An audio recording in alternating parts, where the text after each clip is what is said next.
Hello everyone, my name is Andres Cervantes and welcome to my channel, Arquicultura.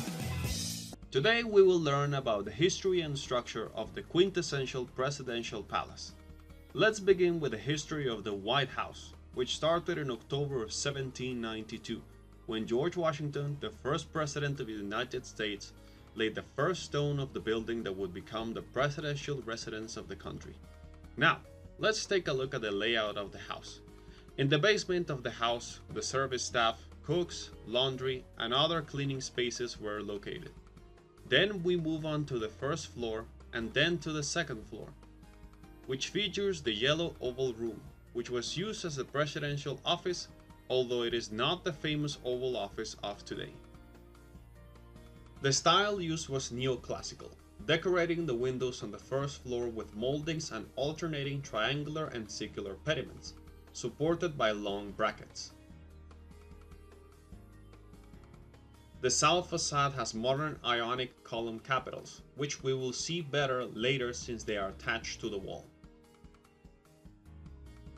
The side facades have the same type of windows as the other facades, with triangular and circular pediments, although the central windows have different treatment, giving greater hierarchy to the access area.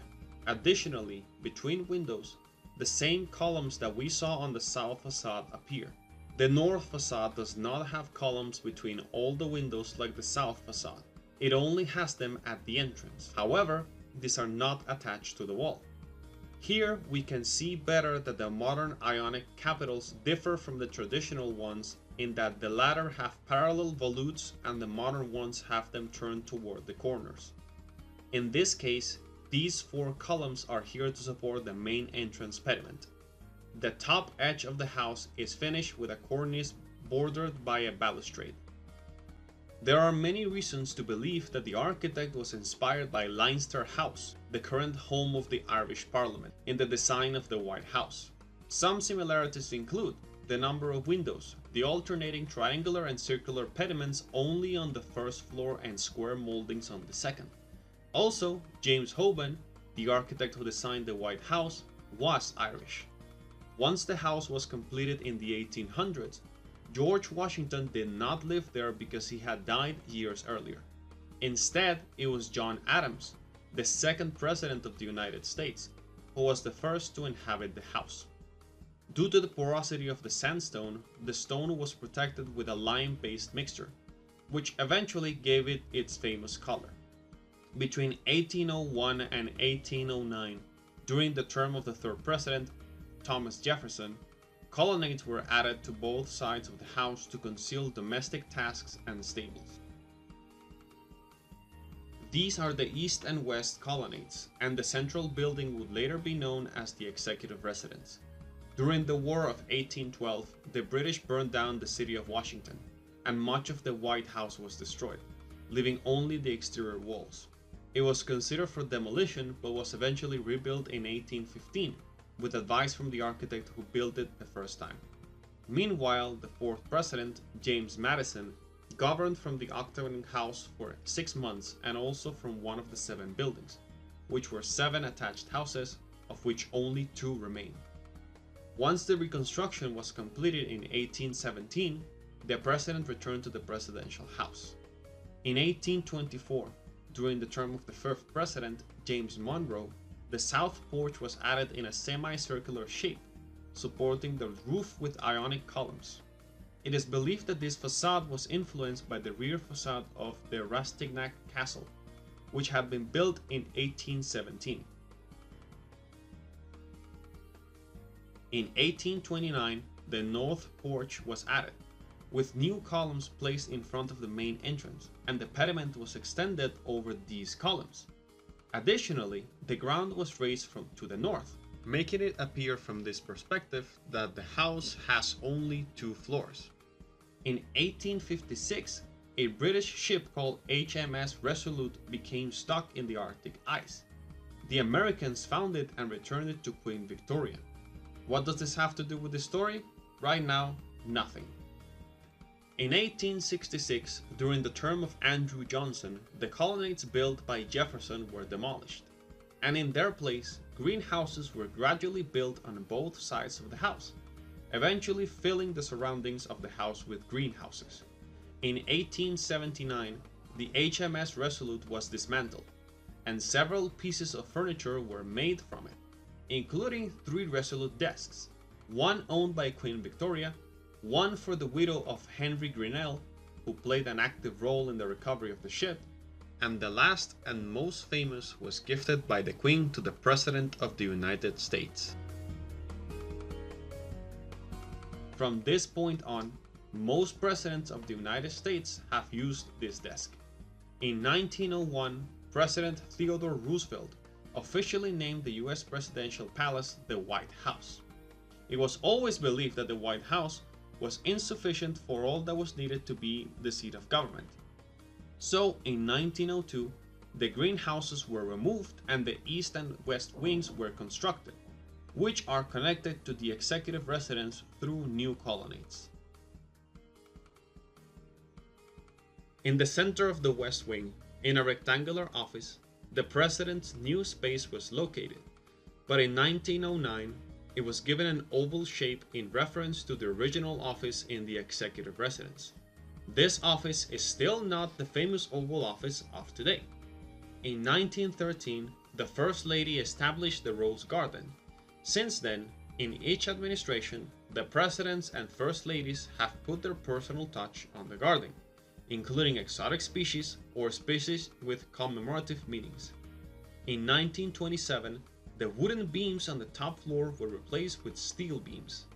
In 1934, during Franklin Roosevelt's presidency, modifications were made to the West Wing, with the most significant being the relocation of the Oval Office from the center of the West Wing to the southeast of the building. This is now the current location of what could be considered the most emblematic room of the entire White House. In addition to this, the Cabinet Room was annexed, where the heads of the executive branch meet, and a second floor was built to house the offices of the President's advisors. During World War II, a bunker was constructed under the East Wing, which became known as the Presidential Emergency Operations Center, used by the President to protect themselves in times of extreme danger. For example, during September 11 attacks, although the President was not in the White House, the Vice President, the First Lady, and other officials were evacuated to the bunker until the situation normalized. In 1942, the East Wing was modified to hide the bunker and obtain its current structure. In 1948, President Harry Truman built a balcony on the porch of the south facade. However, in 1949, it was discovered that the overall structure had problems, so the entire interior was demolished and the new structure would not have wooden beams, but rather steel and concrete. Let's see how the White House was then configured. This drastic intervention provided the opportunity to create 2 sub-basements, where everything related to service and machinery rooms could be placed. With the basement empty, now used as the ground floor, this space can have new uses. The area is crossed from one side to the other by a corridor. In the northeast, there is a space that was initially used for storage, but after this reconstruction, it was designated as a library. To the west, there is a room that was a service bedroom, which was converted into a billiard room in 1919. However, in 1939, President Franklin Roosevelt removed the billiard table and used the space to monitor World War II, so the room was filled with maps and was called the Map Room. Although it is no longer has as many maps in the past, it still remains the same name. On the east side, there is a room that was initially the housekeeper's office, but was later converted into a general workspace. It then became bedrooms and, since 1917, it has been the China Room, where the White House's porcelain collection is kept. To the east of the China Room, another room appears that was used as a service bedroom. In 1902, it was the social room, and after this restoration, it was briefly used as a billiard room until 1957 when it became the Vermeil Room, a place where numerous pieces of Vermeil silver were exhibited. The oval room in the basement was originally the servants' hall, a living room for those who served in the house, but it became the diplomatic reception room. To go to the next floor, you would do so through the staircase. Let's see what happens on the first floor, also called the state floor. The staircase leads us to the entrance hall, a kind of vestibule that directly connects to the north entrance. To the south is the cross hall, which connects to the main spaces on the first floor. To the east is the East Room, which was unfinished when the first president moved into the White House. It was used to dry clothes and was later divided with tarps to generate rooms and even used for storage. Finally, it was given its current use, designated for audiences and social events. Now, let's move on to the three staterooms, which have color names. The Green Room, the Blue Room, which is one of the original oval rooms, initially served as a vestibule to the south entrance, and finally, the Red Room. These rooms have flexible uses. The Green Room was used as a dining room, the Red Room as a music room, and even a wedding was held in the Blue Room. On the west end, the State Dining Room was located for important dinners, and to the north of it was the Family Dining Room. To go to the next floor, there is a grand staircase, which initially communicated with the Cross Hall, but was reconfigured towards the entrance hall. Now, let's move on to the next level. On the second floor are the Central Hall, which serves as a waiting room, the East Room, and the West Room. Among the spaces on the second floor are the Lincoln Bedroom and Sitting Room, used as a guest room for very close guests of the presidential family. Another guest bedroom is the Queen's Bedroom and Sitting Room, which is named after having served several royal queens and consorts who visited the White House. Next to Lincoln's bedroom is the Treaty Room. Initially intended as a bedroom, this room received its name since 1963 when President Kennedy signed the Partial Nuclear Test Ban Treaty. Since then, many important treaties have been signed here. Next to it is the Yellow Oval Room, which served as the presidential office, although it later became a formal reception room. To the west of the Yellow Oval Room, there is a private room and the presidential bedroom. Sometimes the president and first lady do not share the bedroom due to the president's demanding schedule. To the north is the presidential dining room and finally the presidential kitchen. Oh, sorry, that's just the kitchen. In addition to this, there are several rooms in the northern area. After the 1902 renovation, the attic was converted into a third floor with about 20 rooms. Since these rooms are not part of the historic spaces of the White House, their use has varied depending on the president. For example, Melania Trump and her son slept here. Bill Clinton soundproofed one of the bedrooms to play the saxophone, and Michelle Obama's mother lived in this area.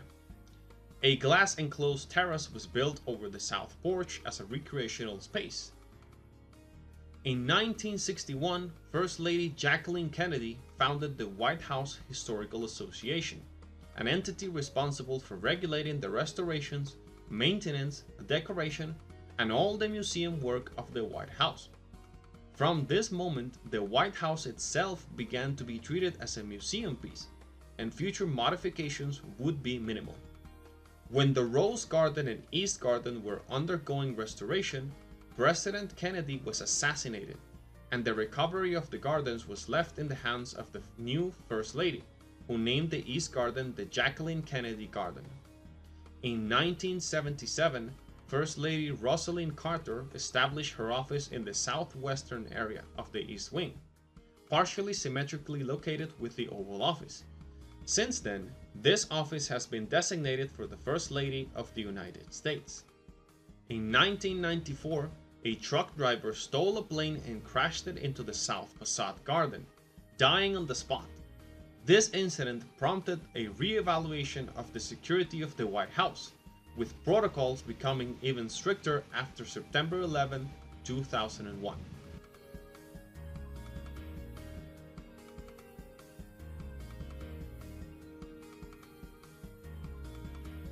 Well then, that's everything for today, folks. If you enjoyed, don't forget to like and share with your friends, and so that you don't lose my next content, subscribe to my YouTube channel, and follow me on my social networks, Facebook and Instagram. This was Andres Cervantes. See you next time.